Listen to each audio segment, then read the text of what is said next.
This clip is brought to you by SaveWithConrad.com.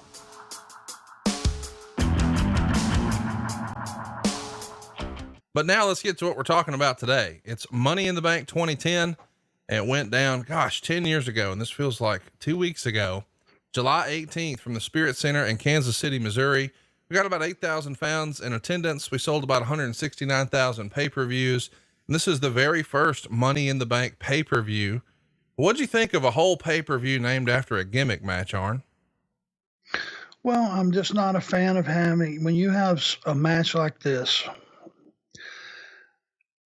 I'm just not a big fan of having more than one per night. It just, no matter how you do it and how you structure it or what coat of paint you put on it, it's still the same match. And it's hard to have two that are entirely different. But I think, and I watched this back very closely, I think both of those matches, then they had two on the show. They had a Raw and a SmackDown.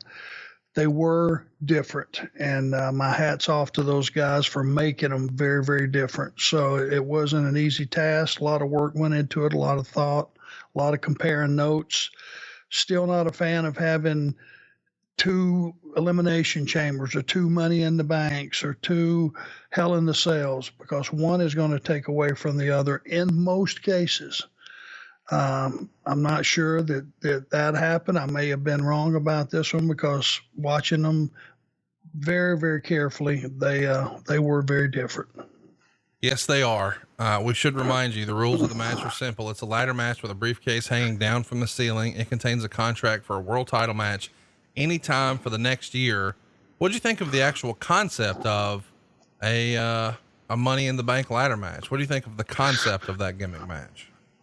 Well, I love the fact that if you're a guy that likes to play head games and you're like one of these guys that, which you should be, that like to strike when your opponent are least expecting it, this is tailor-made. The winner of this match can carry that thing up to a year.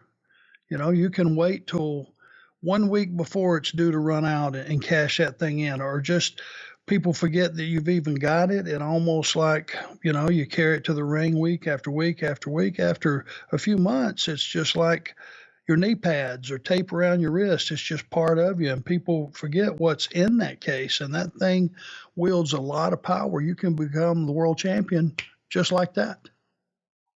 It's a fun gimmick match. I enjoy it. We're coming off another gimmick match themed pay-per-view. It's Fatal 4-Way, where Rey Mysterio wins the world title. Sheamus wins the WWE title. Joe Inoue, I'm probably butchered that name, who would be the cousin of Rikishi and Umaga and the younger brother of Rosie and the son of Sika, signed a developmental contract.